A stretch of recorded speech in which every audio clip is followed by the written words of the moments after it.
Oke, coba kita lihat tentang 3 orang temannya Daniel membangun iman yang kuat ketika kita berada dalam pergumulan. Ya, ini refleksi kalanya Dewa Mesir yang tadi, bukan ini. Oke. Coba kita lihat Daniel 1 ayat 6 sampai dengan 7. Ya, dikatakan begini.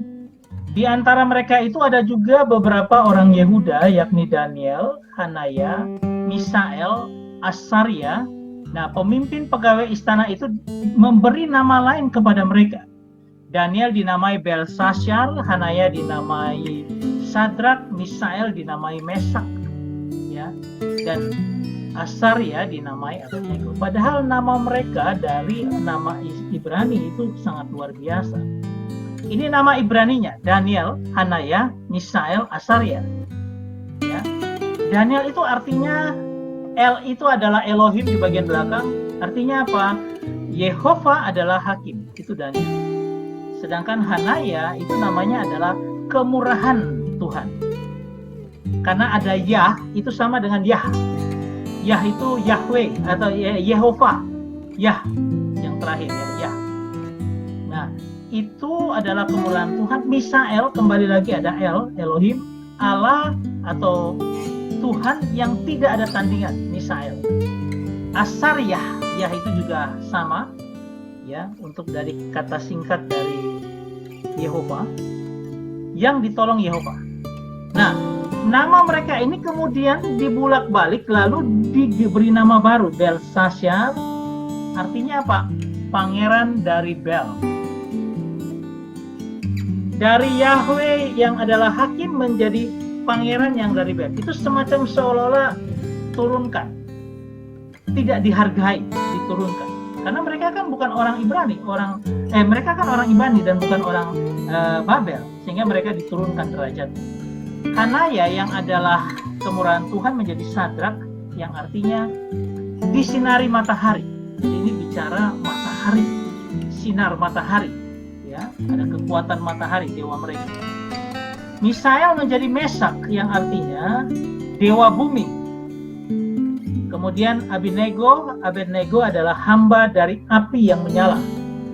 Nah, mereka diberi nama yang membuat nama mereka itu seolah-olah diturunkan. Ya. Jadi seperti yang ada di bangsa Babel, budaya Babel. Nah, coba kita lihat bahwa ini merupakan perendahan. Nah, satu waktu kan ini Daniel, kita hanya dengar Daniel tetap dia tidak berubah. Tetapi kita sudah tidak pernah lagi dengar Hanaya, Misael, Asaria. Tapi kita kalau di mana-mana orang kota Sadrak, Mesak, Abednego. Jadi nama-nama yang sudah diberikan. Karena apa? Nama-nama ini diuji dan akhirnya luar biasa nama ini. Ya, coba kita lihat ketika Raja Nebukadnezar membangun sebuah patung yang tinggi, patung dirinya. Dan kemudian setiap bunyi yang ada bunyi-bunyi suara-suara musik, semua harus sujud menyembah. Nah, 3 orang ini, Sadrak, Mesak, dan Abednego, tidak menyembah. Ya, tadi katakan ada beberapa orang Yahudi yang kepada mereka telah Tuanku berikan pemerintahan atas wilayah Babel, yakni Sadrak, Mesak, dan Abednego. Orang-orang ini tidak mengindahkan titah Tuanku ya Raja. Mereka tidak memuja dewa dan tidak menyembah patung emas yang Tuhanku dirikan. Artinya apa? Mereka tidak menyembah patung emas atau dewa.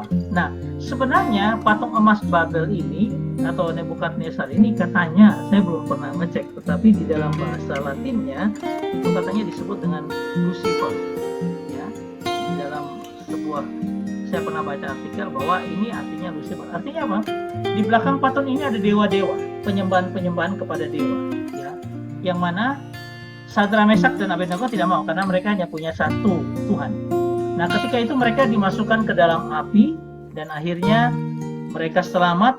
Tetapi ada satu orang tambahan di situ adalah yang kita bisa lihat kehadiran Yesus di setiap pergumulan kita, karena itu adalah bagian dari Teopani, Yesus yang muncul di Perjanjian Lama. Ya, jadi ada orang keempat yang disebut dengan anak dewa. Nah, coba lihat ini. Ini adalah pertempuran antara Raja Nebukadnezar bersama patung dan di belakangnya ada dewa. Sedangkan Di satu sisi adalah Sadrak, Mesak, Abednego, dan ada Yesus sebagai Allah yang ada di belakang mereka. Nah, kalau kita baca dari ayat 12 sampai dengan seterusnya, ya, nanti kita akan melihat ada penggantian nama-nama, yaitu apa? Tidak memuja dewa, memuja dewaku. Nah, yang kuning, warna kuning itu adalah dewa dalam pengertian dewa-dewa. Dari bahasa Ibrani-nya itu sama pakai kata dewa. Apa? Itu adalah plural. Jadi dewa-dewa yang banyak, dewa-dewa orang-orang orang-orang Babel, ya, itu dewa mereka. Tetapi ketika masuk pada warna hijau, nah itu sudah bicara tentang sebuah dewa atau yang disebut dengan Allah orang Israel yang spesifik, itu katanya singular, ya. Jadi kalau kita baca dari sini ya, misalnya kita lihat ayat ke-15, dan sekarang jika kamu bersedia, demi kamu mendengar bunyi sangkakala seluring, kamu tidak menyembah, kamu akan dicampak. Ini terlalu jauh. Seruling, kecapi, rebana, gambus, serdam, dan berbagai jenis bunyi-bunyian, sujudlah menyembah kepada patung yang kubuat itu. Tapi jika kamu tidak menyembah, kamu akan dicampakkan seketika itu juga ke dalam perapian yang menyala. Dan dewa manakah yang dapat melepaskan kamu dari tangan? Nah, kata dewa ini sudah mengecil kepada dewa Israel, dewa orang Yahudi, ya. Nah, karena dipakai singular, tunggal, ya. Nah, yang hijau-hijau itu adalah tunggal, sedangkan yang kuning itu adalah dewa yang plural, dewanya Nebukadnezar yang plural. Nah, bayangkan bahwa ketika mereka sampai kepada, kita coba lihat ayatnya yang ke-25.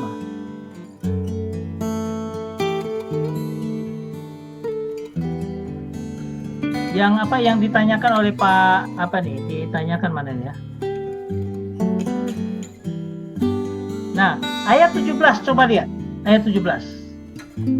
Ini kata-kata Sadrak mungkin yang mewakili mereka memberi jawab, gini katakan, jika Allah yang kami puja, Allah ini artinya yang singular, Allah Israel, Eloha, yang kami puja sanggup melepaskan kami, maka ia akan melepaskan kami dari perapian yang menyala-nyala itu, dan dari dalam tangan Tuhanmu, ya Raja.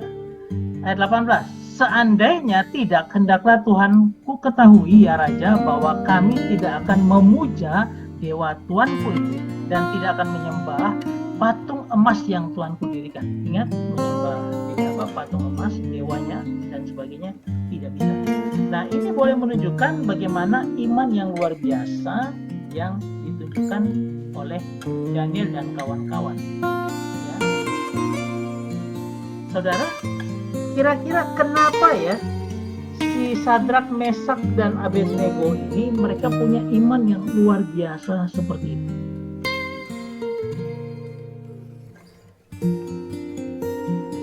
Kalaupun Tuhan tidak tolong, ya sudah, nggak apa-apa. Kami tidak akan menyembah dewa yang Tuhan Raja berikan itu. Tidak akan pernah kami sembah. Artinya apa? Kalau Tuhan sanggup, kita percaya Dia akan menyelamatkan. Tetapi kalau tidak pun, aku tidak pernah menyembah kepada yang lain kecuali kepada Tuhan. Kira-kira kalau kita ini, kenapa ya mereka bertiga itu punya iman yang luar biasa? Ya. Kalau kita lihat dari item-item ini, setiap proses iman yang terjadi dalam kehidupan kita tidak pernah meaningless, tidak pernah tanpa arti.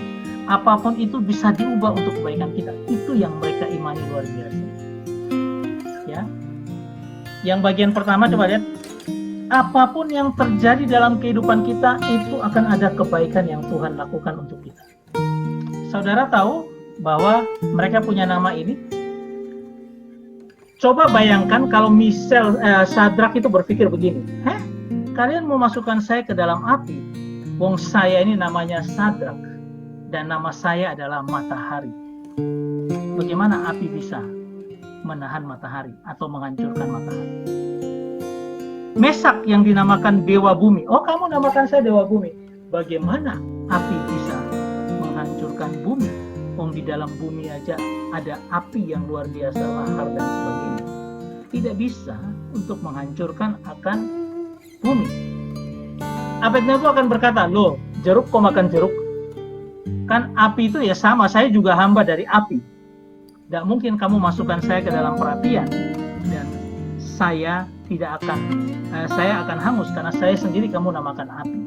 Nah, ini adalah proses bagaimana ketika mereka mengalami pergumulan, tetapi mereka tahu bahwa itu tanda bahwa Allah penyertaannya sempurna dalam kehidupan mereka.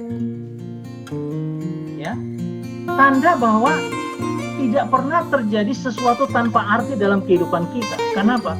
Anda bisa belajar, kita bisa sama-sama di Petronimus, dibandingkan ada 1000 orang di belakang kita yang tidak melakukan. Berarti ada sesuatu arti dalam hal ini.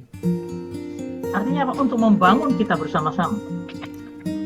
Nah, ini yang harus menjadi bahwa setiap apapun yang kita alami dalam kehidupan kita di dunia ini, Tuhan punya maksud untuk kebaikan kita. Ya. Hanya satu bagian kita tetap percaya dan konstan. Apapun kondisi yang kita hadapi, seberapapun buruknya kondisi tersebut, jangan andalkan yang lain. Selalu andalkan Tuhan. Ini yang dilakukan oleh Sadrak, Mesak, dan Abednego.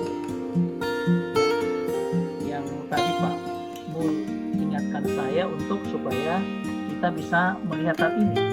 Jadi tidak sembarangan dia diberi nama seperti itu, tetapi benar-benar nama itu bagian dari iman yang dibangun Tuhan, supaya apa? Ketika mereka menghadapi perapian, mereka bilang, oh kami nggak akan ada apa-apa, kami akan dilindungi Tuhan. Walaupun tidak kami pun mati, ya silakan. Tapi kami punya iman bahwa tidak akan pernah api itu bisa memakan kami, karena nama kami yang diberikan itu memberikan kekuatan iman untuk supaya tetap percaya pada Allah Israel, Allah yang mereka sembah. Oke, itu Pak Mul.